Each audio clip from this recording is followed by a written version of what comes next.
ABC ન્યૂઝમાં આપનું સ્વાગત છે। પાટણથી મહત્વના સમાચાર સામે આવી રહ્યા છે। પાટણ જિલ્લાના સિદ્ધપુર તાલુકાના વાઘરોલ ગામમાં રાહતપરામાં પીવાના પાણીની ગંભીર સમસ્યા સામે આવી છે। ગ્રામજનોના જણાવ્યા અનુસાર છેલ્લા કેટલાક સમયથી નળ દ્વારા ગંદુ અને જીવજંતુવાળું પાણી આવી રહ્યું છે, જેના કારણે લોકોનું આરોગ્ય જોખમમાં મુકાયું છે।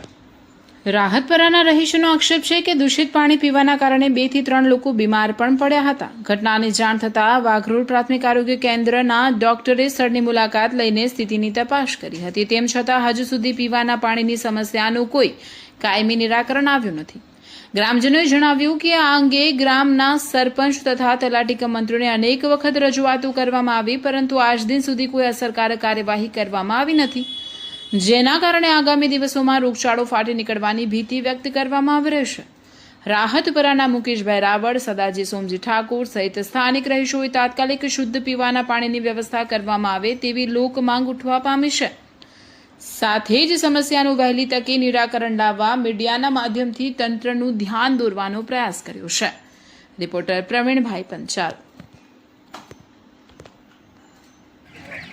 મુકેશભાઈ, પાણીનો પ્રશ્ન એવું શું કહેવા માંગશો આપ?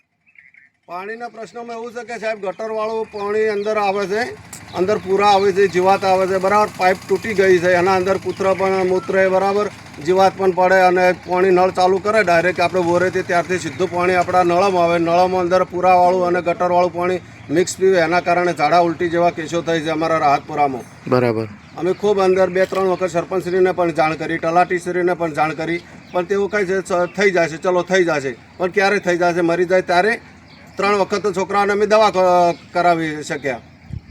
આપણે પાણીનો પ્રશ્ન કેટલા સમયથી જ આવા ગંદકા પાણીનો? લગભગ 12 મહિનાથી સાહેબ આવા અમે ગટરવાળા જ પાણી પીએ છીએ। બરાબર। આ દરેક મહલ્લા માટે તકલીફ છે આવી?